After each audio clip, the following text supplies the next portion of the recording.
ನಮಸ್ಕಾರ, ನಾನು ನಿಮ್ಮ ಲಕ್ಕೇಶ್ ಯಶ್. ಒಂದು ಯೂಟ್ಯೂಬರ್ ಎರಡು ಯೂಟ್ಯೂಬ್ ಚಾನಲ್ನ ಮೇಂಟೈನ್ ಮಾಡ್ಬೋದಾ? ಎರಡು ಯೂಟ್ಯೂಬ್ ಚಾನಲ್ ಮೇಂಟೈನ್ ಮಾಡ್ತು ಅಂತಂದರೆ ಯೂಟ್ಯೂಬರ್ ಗೊತ್ತಾಯಿತು ಅಂತಂದರೆ ಮಾನಿಟೈಸೇಷನ್ನು ಡಿಸೇಬಲ್ ಆಗುತ್ತಾ? ಇದ್ರ ಬಗ್ಗೆ ಇವತ್ತಿನ ಒಂದು ವೀಡಿಯೋದಲ್ಲಿ ನಾನು ನಿಮಗೆ ತಿಳಿಸ್ಕೊಡ್ತೀನಿ ಗೈಸ್. ತುಂಬ ಜನಕ್ಕೆ ಒಂದು ಡೌಟ್ ಇದೆ, ಒಂದು ಯೂಟ್ಯೂಬರ್ ಎರಡು ಯೂಟ್ಯೂಬ್ ಚಾನಲ್ನ ಮೇಂಟೈನ್ ಮಾಡ್ಬೋದಾ ಇಲ್ವಾ ಅನ್ನೋದು. ಸೊ ವೀಡಿಯೋನ ಶುರು ಮಾಡೋದಕ್ಕಿಂತ ಮುಂಚೆ ನೀವೇನಾದ್ರು ಫಸ್ಟ್ ನಮ್ಮೊಂದು ಯೂಟ್ಯೂಬ್ ಚಾನಲ್ ನೋಡ್ತಾರಲ್ಲ ಸಬ್ಸ್ಕ್ರೈಬ್ ಮಾಡ್ಕೊಡಿ. ಆ್ಯಂಡ್ ಈ ಒಂದು ವೀಡಿಯೋ ಇಷ್ಟ ಆದರೆ ಒಂದು ಲೈಕ್ ಮಾಡಿ. ಈ ಒಂದು ವೀಡಿಯೋಗೆ 500 ಲೈಕ್ಸ್ ಎಕ್ಸ್ಪೆಕ್ಟ್ ಮಾಡ್ತಾ ಇದ್ದೀನಿ. ಆಯಿತಾ ಲೈಕು? ಬನ್ನಿ ಇವತ್ತಿನ ವಿಡಿಯೋನ ಶುರು ಮಾಡೋಣ. ಓಕೆ ಗೈಸ್, ನೀವು ಕೂಡ ಒಂದು ಚಾನಲ್ನ ಓಪನ್ ಮಾಡಿದಾಗ ನಿಮಗೂ ಅನಿಸಿರ್ಬೋದು ನಾನು ಇನ್ನೊಂದು ಚಾನಲ್ ಓಪನ್ ಮಾಡಬೇಕು ಅಂತ. ನನಗೂ ಕೂಡ ಇದು ಅನಿಸಿತ್ತು ಗೈಸ್, ಲಕ್ಕೇಶ್ ಚಾನಲ್ ಕ್ರಿಯೇಟ್ ಮಾಡಿದಾಗ. ಬಟ್ ಅದಾದಮೇಲೆ ಸ್ವಲ್ಪ ಭಯ ಆಯಿತು ನನಗೆ, ಏನಕ್ಕೆ ಬೇಕಿವೆಲ್ಲ ಅಂತ. ಯಾಕೆಂತಂದರೆ ಯೂಟ್ಯೂಬಲ್ಲಿ ಒಂದು ರೂಲ್ಸ್ ಇದೆ, ಒಂದು ವ್ಯಕ್ತಿ ಎರಡು ಚಾನಲ್ ಮೇಂಟೈನ್ ಮಾಡೋಂಗಿಲ್ಲ ಅಂತ. ಅಂದರೆ ಅದು ಯಾವ ಥರ ರೂಲ್ಸ್ ಅಂತ ನಾನು ನಿಮ್ಗೆ ಎಕ್ಸ್ಪ್ಲೇನ್ ಮಾಡ್ತೀನಿ. ನೀವು ಅಂದ್ಕೊಂಡಿರೋ ಥರಲ್ಲ, ಅದೇ ಬೇರೆ ಥರ. ಆಯಿತಾ? ನಾನು ನಿಮ್ಗೆ ಎಕ್ಸ್ಪ್ಲೇನ್ ಮಾಡಿದಾಗ ನಿಮ್ಗೆ ಅರ್ಥ ಆಗುತ್ತೆ. ಓಕೆ, ಅದು ಭಯ ಇತ್ತಲ್ಲ, ಅದಕ್ಕೋಸ್ಕರ ನಾನು ಎರಡನೇ ಚಾನಲ್ ಓಪನ್ ಮಾಡೋಕ್ಕೆ ನನಗೆ ಸ್ವಲ್ಪ ಭಯ ಇತ್ತು. ಆಯಿತಾ, ಓಪನ್ ಮಾಡಬೇಡ ಅಂತ ಅಂದ್ಕೊಂಡಿದ್ದೆ. ಬಟ್ ಬೇರೆ ಯೂಟ್ಯೂಬರ್ಸ್ಗಳನ್ನೆಲ್ಲ ನೋಡಿದಾಗ ನನಗೆ ಗೊತ್ತಾಯಿತು ಇನ್ನೊಂದು ಚಾನಲ್ನು ಕೂಡ ನಾವು ಓಪನ್ ಮಾಡ್ಬೋದು ಅಂತ. ಇವಾಗ ತುಂಬ ಜನ ಯೂಟ್ಯೂಬರ್ಸ್ಗಳು ನೋಡಿರ್ತೀರ, ಅವರು ಈ 3-4 ಚಾನಲ್ ಮೇಂಟೈನ್ ಮಾಡ್ತಾ ಇರ್ತಾರೆ.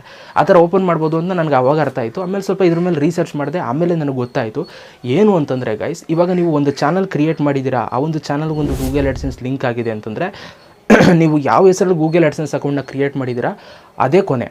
ಆಯಿತಾ? ಆ ಹೆಸರಲ್ಲಿ ನೀವು ಮತ್ತೆ ಇನ್ನೊಂದು ಗೂಗಲ್ ಆಡ್ಸೆನ್ಸ್ ಕ್ರಿಯೇಟ್ ಮಾಡೋಕ್ಕಾಗಲ್ಲ. ಈಗ ಲಿಕೇಶ್ ಕುಮಾರ್ ಅಂತ ನಾನೊಂದು ಗೂಗಲ್ ಆಡ್ಸೆನ್ಸ್ ಅಕೌಂಟ್ ಕ್ರಿಯೇಟ್ ಮಾಡಿದರೆ ಲಿಕೇಶ್ ಕುಮಾರ್ಗೆ ಅದೇ ಗೂಗಲ್ ಆಡ್ಸೆನ್ಸ್ ಅಕೌಂಟು, ಮತ್ತೆ ಆ ಹೆಸರಲ್ಲಿ ಇನ್ನೊಂದು ಗೂಗಲ್ ಆಡ್ಸೆನ್ಸ್ ಅಕೌಂಟ್ನ ಕ್ರಿಯೇಟ್ ಮಾಡೋಕ್ಕಾಗಲ್ಲ. ಬಟ್ ನೀವು ಆ ಒಂದು ಗೂಗಲ್ ಆಡ್ಸೆನ್ಸ್, ಲಿಕೇಶ್ ಕುಮಾರ್ ಅನ್ನೋ ಒಂದು ಗೂಗಲ್ ಆಡ್ಸೆನ್ಸ್ ಅಕೌಂಟಿಗೆ ಇನ್ನೊಂದು ಯೂಟ್ಯೂಬ್ ಚಾನಲ್ನ ತಗೊಬಂದು ಲಿಂಕ್ ಮಾಡ್ಬೋದು. ಆಯಿತಾ? ಬಟ್ ಅದು ಸೇಫ್ ಆ್ಯಂಡ್ ಸೆಕ್ಯೂರ್ ಇರಲ್ಲ ನನ್ನ ಪ್ರಕಾರ. ಆಯಿತಾ? ಸೊ ನಾನು ಆದ್ದರಿಂದ ಏನು ಹೇಳ್ತೀನಿ ಅಂತಂದರೆ, ನೀವು ಎರಡು ಚಾನಲ್ ಓಪನ್ ಮಾಡಬೇಕು ಅಂತ ಅಂದ್ಕೊಂಡಿದ್ರೆ, ಈಗ ಆಲ್ರೆಡಿ ಒಂದು ಯೂಟ್ಯೂಬ್ ಚಾನಲ್ಗೆ ಒಂದು ಗೂಗಲ್ ಆಡ್ಸೆನ್ಸ್ ಅಕೌಂಟ್ ಕ್ರಿಯೇಟ್ ಮಾಡ್ಕೊಂಡು ಅರ್ನ್ ಮಾಡ್ತಾ ಇರ್ತಿರಲ್ಲ, ಆ ಒಂದು ಗೂಗಲ್ ಆಡ್ಸೆನ್ಸ್ಗೆ ಲಿಂಕ್ ಮಾಡೋಕ್ಕೆ ಹೋಗ್ಬಿಡಿ. ಇನ್ನೊಂದು ಹೆಸರಲ್ಲಿ ಒಂದು ಗೂಗಲ್ ಆಡ್ಸೆನ್ಸ್ನ ಕ್ರಿಯೇಟ್ ಮಾಡಿಕೊಂಡು ಆ ಒಂದು ಗೂಗಲ್ ಆಡ್ಸೆನ್ಸ್ಗೆ ನಿಮ್ಮ ಎರಡನೇ ಚಾನಲ್ನ ಲಿಂಕ್ ಮಾಡ್ಕೊಡಿ. ಆಯಿತಾ? ಈ ಥರ ಮಾಡ್ಕೊಳ್ಳೋದ್ರಿಂದ ಯಾವುದೇ ಥರ ಪ್ರಾಬ್ಲಮ್ ಆಗೋಲ್ಲ. ಇನ್ನೊಂದು ಗೂಗಲ್ ಆಡ್ಸೆನ್ಸ್ಗೆ ನೀವು ಬೇರೆಯವ್ರ ಡಾಕ್ಯುಮೆಂಟ್ನ ಕೊಟ್ಟು ನೀವು ವೆರಿಫೈ ಮಾಡಬೇಕಾಗುತ್ತೆ. ಆಯಿತಾ? ಅವ್ರ ಬ್ಯಾಂಕ್ ಅಕೌಂಟ್ನೇ ಕೊಡಬೇಕಾಗುತ್ತೆ. ಈಗ ಎಕ್ಸಾಂಪಲ್, ನಿಮ್ಮ ಪೇರೆಂಟ್ಸ್, ನಿಮ್ಮ ತಂದೆ ತಾಯಿ ಯಾವುದೋ ಒಂದು ಅವ್ರದ್ದು ಯಾರ್ದಾದ್ರೂ ಒಬ್ಬರನ್ನ ನೀವು ತಗೊಂಡು ಗೂಗಲ್ ಆಡ್ಸೆನ್ಸ್ ಅವ್ರ ಹೆಸರಲ್ಲಿ ನೀವು ಕ್ರಿಯೇಟ್ ಮಾಡಿಬಿಟ್ಟು ನಿಮ್ಮ ಒಂದು ಎರಡನೇ ಚಾನಲ್ ಅದಕ್ಕೆ ಲಿಂಕ್ ಮಾಡ್ಬೋದು. ಅರ್ನಿಂಗ್ಸ್ ಎಲ್ಲ ಏನಾಗುತ್ತೆ ಅವರ ಬ್ಯಾಂಕ್ ಅಕೌಂಟ್ಗೆ ಟ್ರಾನ್ಸ್ಫರ್ ಆಗುತ್ತೆ. ಅವ್ರಿಗೆ ಟ್ರಾನ್ಸ್ಫರ್ ಆದರೆ ನಿಮಗೆ ಟ್ರಾನ್ಸ್ಫರ್ ಆದಂಗೆ ಅಲ್ವಾ?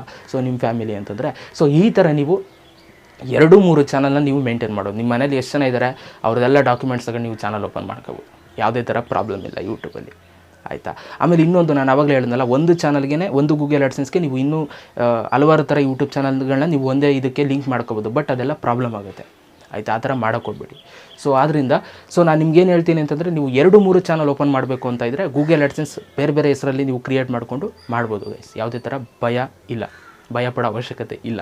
ಓಕೆ, ಸೊ ನನಗೂ ಕೂಡ ಇದು ಭಯ ಇತ್ತು ಸ್ಟಾರ್ಟಿಂಗಲ್ಲಿ. ಅದಾದಮೇಲೆ ಇವೆಲ್ಲ ಏನಾಗಲ್ಲ ಹುಡುಗರು ಅಂತಂದ್ಬಿಟ್ಟು ಶುರು ಮಾಡಿದ್ದು ಲಕ್ಕೇಶ್ ವ್ಲಾಗ್ಸ್ನ. ಇವಾಗ ಅದರಲ್ಲೂ 20K ಸಬ್ಸ್ಕ್ರೈಬರ್ಸ್ ಇದ್ದಾರೆ ಅಲ್ವಾ?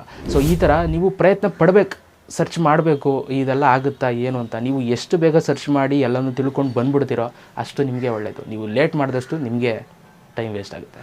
ಸೊ ಅದರಿಂದ ಮಾಡ್ಬೋದು ಗೈಸ್. ಬಟ್ ಒಂದು ನೆನಪಿರಲಿ, ಆಯಿತಾ? ಬೇರೆ ಹೆಸರಲ್ಲೇ ಕ್ರಿಯೇಟ್ ಮಾಡಬೇಕು. ಒಂದೇ ಹೆಸರಲ್ಲಿ ನೀವು ಕ್ರಿಯೇಟ್ ಮಾಡೋಕೆ ಹೋಗ್ತೀರಾ ಅಂತಂದರೆ ಮಾನಿಟೈಸೇಷನ್ ಡಿಸೇಬಲ್ ಆಗಿಬಿಡುತ್ತೆ. ಹುಷಾರಾಗಿರಿ ಅಂತ ಹೇಳ್ತಾ ಈ ಒಂದು ವೀಡಿಯೋ ನಿಮಗೆ ಮುಗಿಸ್ತಿದ್ದೀನಿ. Thank you so much video ನೋಡೋದಕ್ಕೆ. ಮತ್ತೆ ಸಿಗ್ತೀನಿ ಗೈಸ್. ಎಲ್ರಿಗೂ ಬೈ. ಜೈ ಹಿಂದ್. ವಂದೇ ಮಾತರಂ.